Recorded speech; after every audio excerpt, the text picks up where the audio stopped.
To jedyne takie miasto na świecie. Republika Wenecka była kiedyś największą handlową potęgą. A wiesz, że została ona zbudowana na złodziejstwie? Dziś urzeka wspaniałą zabudową, która wyrosła na lagunie, wbrew zdrowemu rozsądkowi.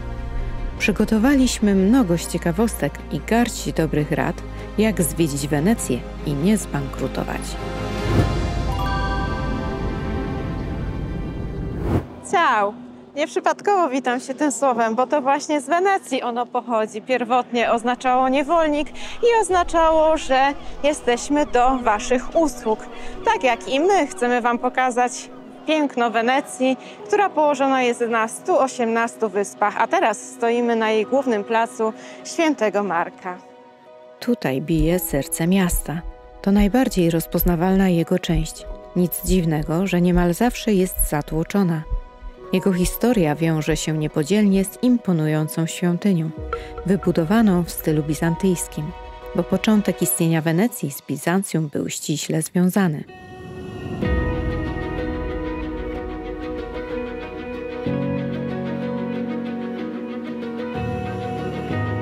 Wnętrze kościoła robi kolosalne wrażenie. Dominują tutaj złote mozaiki w technice tessera, w której powierzchnię tworzą drobne, mające maksymalnie 1,5 cm kawałki ozłoconego szkła. Pokrywają one około 4000 m2 ścian i stropów. Pomyślcie, jak kunsztowna i czasochłonna była to praca średniowiecznych artystów.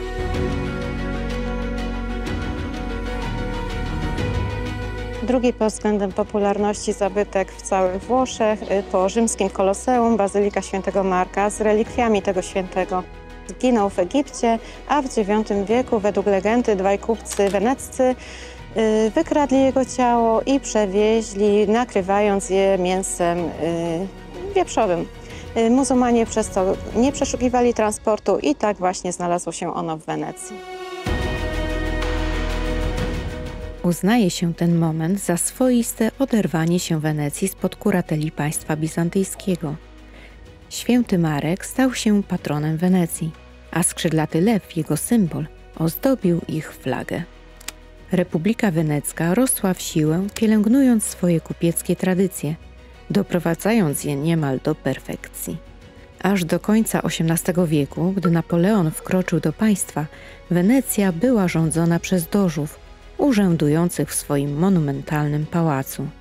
Dożowie, czyli najwyżsi urzędnicy państwowi, byli wybierani dożywotnio przez kolegium elektorów, składających się z członków wybitnych rodów. Mostów w Wenecji jest mnóstwo. Nie wiem, czy kiedykolwiek nawet ktoś próbował je zliczyć. Wiesz coś o tym? A za mną jeden z popularniejszych. Łączył on Pałac Dożów z dawnym więzieniem. W Pałacu Dożów obradował sąd i kiedy więźniowie przechodzili tędy, to wzdychali do swoich panien, które zostały na wolności. Stąd jego nazwa Most Westchnień. Szedł tędy również słynny Casanova, znany ze swojej słabości do kobiet. A wiesz, że Casanova mieszkał również w Polsce?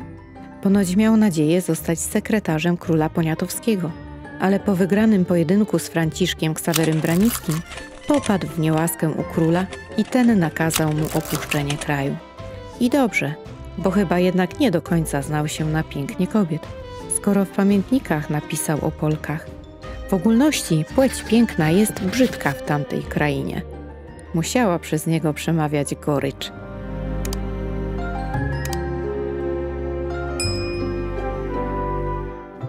Jedna z najstarszych kawiarni w Europie, niedawno miała 300 lat, to Caffè Florian w Wenecji. Bywały tu takie osobistości jak Charles Dickens, Lord Byron, Casanova, a nawet Goethe. A teraz jesteśmy i my. Co prawda w wersji taniej, bo miało być tanio, przy barze 3,5 za kawę, a przy stoliku 7 euro. Warto dodać, że Wenecja była pierwszym włoskim miastem, w którym skosztowano kawy, a zawdzięczamy to Prospero Apliniemu, lekarzowi i botanikowi, który podpatrzył zwyczaj palenia i przyrządzenia kawy w Egipcie. Sprzedamy Wam jeszcze kilka pomysłów na tańsze zwiedzanie. Nie da się ukryć drogiej Wenecji.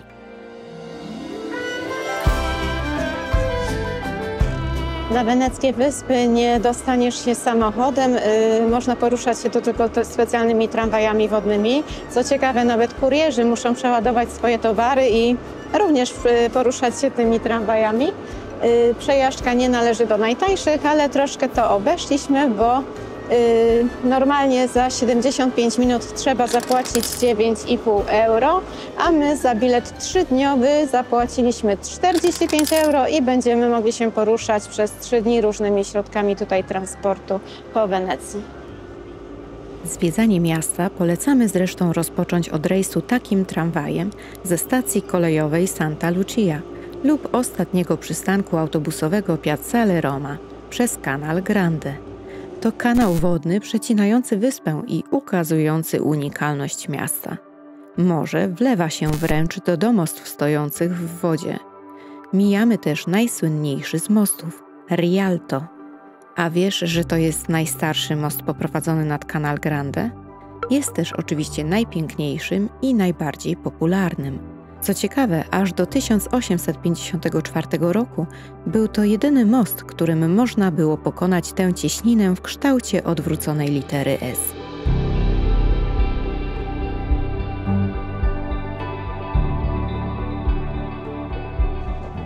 Koło mostu Rialto, w tej ekskluzywnej galerii handlowej, na samym jej szczycie mamy dostępny punkt widokowy, bezpłatny.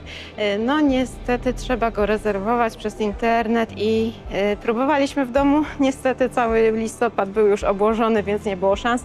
Natomiast przynajmniej skorzystaliśmy z bezpłatnego WC, co też jest ważną informacją.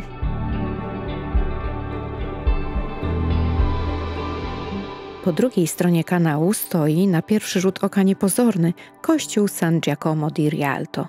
Na elewacji widnieje rok 421. To według tradycji i legendy najstarsza świątynia miasta, wzniesiona w roku założenia zalążka późniejszej Wenecji. Gdy na tereny Italii najeżdżali Hunowie, okoliczna ludność na weneckiej lagunie szukała schronienia. Zresztą Rialto znaczy tyle, co wysoki brzeg. Dlatego pierwsze osadnictwo zaczęło się właśnie w tym miejscu. Z tego starożytnego kościoła nic nie pozostało, a ten, który widać obecnie, pochodzi z XI wieku. Jest więc również słusznego wieku. Dzień przywitania z wyspą szybko mija. Szczęśliwie z mostu Rialto roztacza się jeden z piękniejszych widoków na zachód słońca. A gdzie zatrzymać się na nocleg, by nie zbankrutować? Ceny noclegów na wyspie w sercu Wenecji są bardzo wysokie, wręcz bym powiedziała horrendalne. Dlatego my wybraliśmy A&O Hostels, który jest dodatkowo w dużo tańszej dzielnicy Mestre.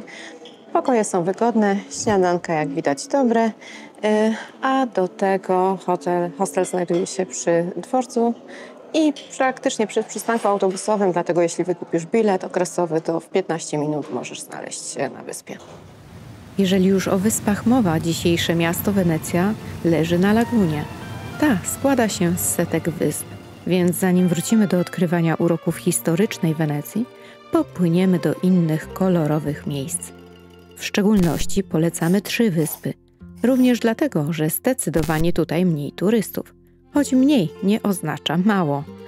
Burano to niewielka wyspa, której obejście zajmie tylko 2-3 godziny. Warto tu jednak przypłynąć dla tych niezwykle kolorowych domków. Legenda głosi, że te domki są tak kolorowe, żeby mieszkańcy przypływający tutaj nawet w gęstej zimowej mgle dobrze trafiali do swojego domku, a nie na przykład do sąsiadki, również po kilku głębszych. Barwne domki są na tyle znakiem rozpoznawczym wyspy, że ich właściciele muszą co jakiś czas odświeżać ich elewację, a władze decydują, jaki kolor ma mieć dany budynek. Jednak wspólny wysiłek się opłaca, bo wyspa żyje z turystyki, przyciągając tysiące chcących pospacerować wśród tych żywych barw.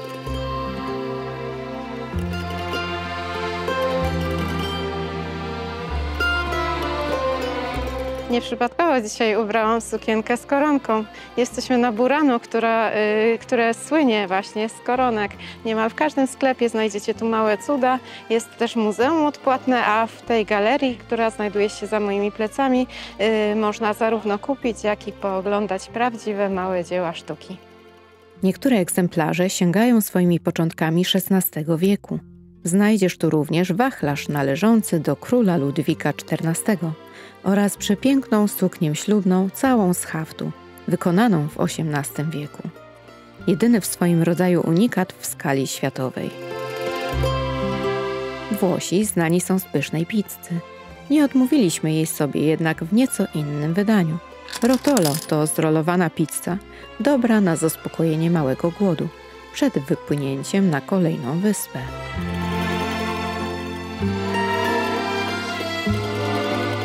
A tą jest Torcello. To najbardziej zielona z wysp na lagunie, na jakiej byliśmy. Zamieszkana zaledwie przez kilkunastu mieszkańców. Czy ten most nie wydaje wam się dziwny? No, norm bezpieczeństwa to on raczej nie spełnia. Z naszą Amelią miałabym tutaj niezłego stresa. A jeszcze całkiem niedawno, choć to trochę pojęcie względne, bo mówię o XIX wieku, każdy most w Wenecji tak wyglądał. Nie miał żadnych balustrad ani poręczy. Dzisiaj zachowały się już tylko dwa takie. Ten diabelski most na wyspie Torcello, na której się właśnie znajdujemy, oraz Ponte Chiodo w Wenecji.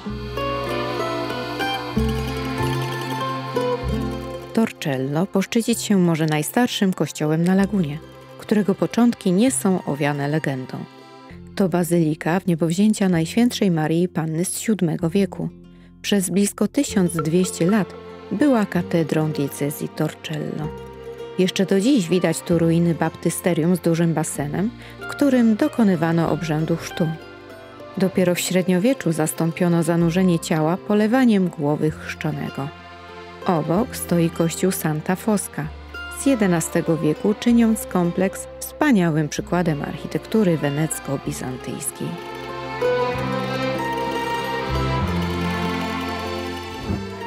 Jak Burano słynie ze swoich koronek, tak Murano ze szkła. I tutaj w każdym sklepie zobaczysz szklane cudeńka. To trzecia z wysp, którą zwiedzamy. Weneckie szkło wyrabiano już od VIII wieku. Na przełomie XII i XIII stulecia je udoskonalono, by było twarde, gładkie i przezroczyste. Wybudowano więc na Murano hutę i przeniesiono wszystkie zakłady z Wenecji. Zapewne z obawy przed pożarami, bo już wcześniej Wenecję trawiły płomienie. Piękna wyspa Murano, niemalże raj, z czasem stała się swoistym więzieniem dla dmuchaczy szkła. Z obawy przed wypłynięciem tajemnicy tworzenia tak doskonałych form, rzemieślnicy mieli zakaz opuszczania wyspy, ale byli przy tym bardzo szanowani, na równi ze szlachcicami.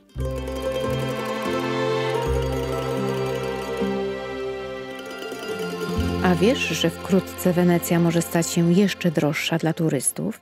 Jeśli chcesz za darmo dostać się do miasta, to musisz się spieszyć, bo już wiosną 2024 roku planowana jest opłata dla jednodniowych turystów. Początkowo ma wynosić 5 euro i będzie obowiązywać tylko weekendy i dni świąteczne. Ale to tylko taki okres próbny. Później może być drożej lub taniej w zależności od turystyczności dnia. Głównym celem wprowadzenia opłaty nie jest chęć zysku, a zrównoważony rozwój. Wenecja się wyludnia. W latach 60. XX wieku stałych mieszkańców było tu 150 000, teraz poniżej 50 000. Główną przyczyną są bardzo wysokie ceny nieruchomości i życia, ale też trudna codzienność. By ograniczyć napływ turystów, którzy w sezonie potrafią dosłownie zalać miasto, postanowiono wprowadzić płatności. Opłata może zostać zniesiona, jeśli włodarze uznają, że nie przynosi ona zakładanych korzyści. Tymczasem spacerując po urokliwych uliczkach poznajemy piękno nie tylko katalogowej Wenecji. Klimatycznych zaułków jest tutaj mnóstwo. Tworzą nieprzebyty labirynt ze sklepami, z których witryn zerkają kultowe weneckie maski, wykorzystywane głównie w porze karnawału. Są też wręcz zapomniane uliczki z rozwieszonym praniem.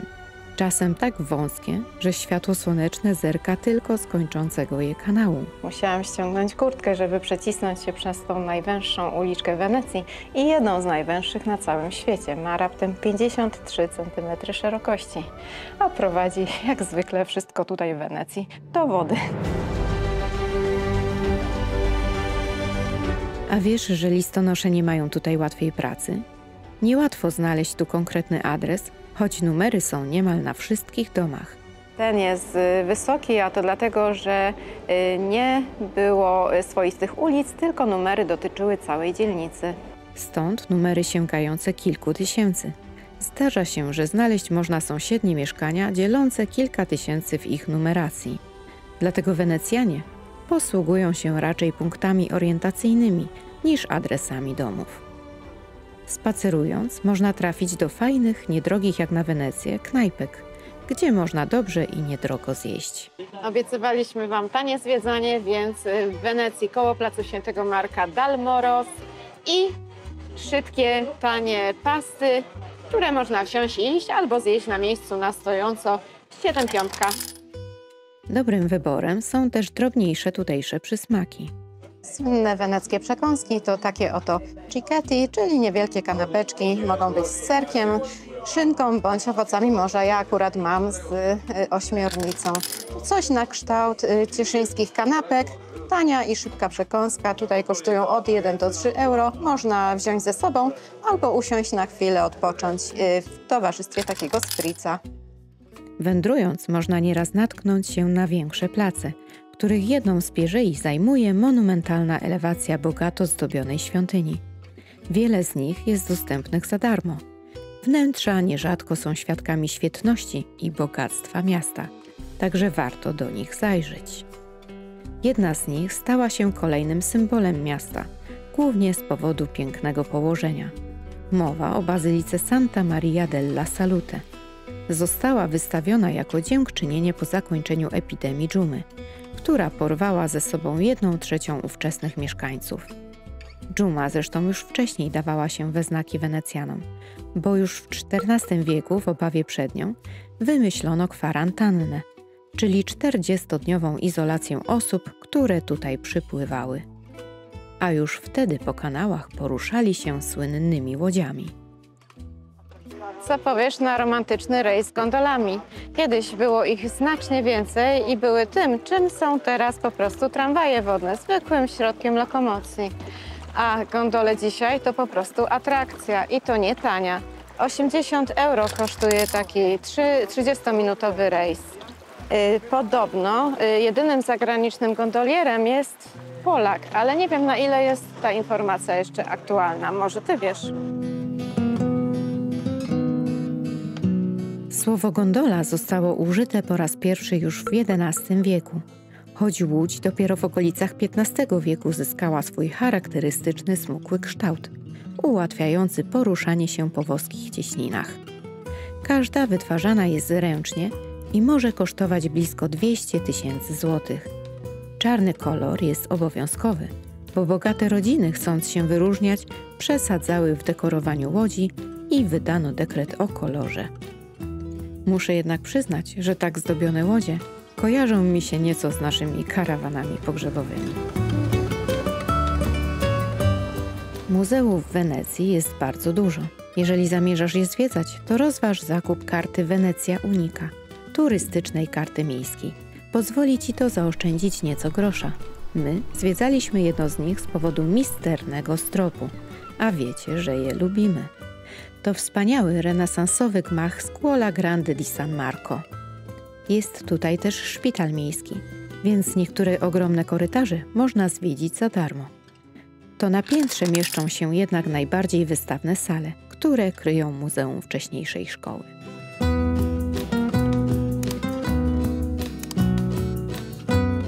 W tym muzeum z piękną biblioteką chcieliśmy odnaleźć jakiś polski akcent.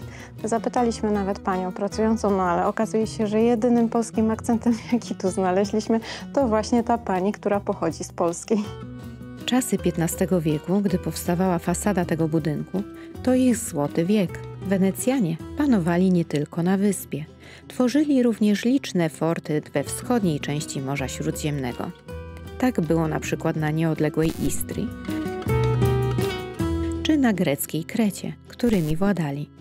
Pozostaje tylko zaprosić Cię na filmy z tamtych pięknych terenów. Pozdrawiamy!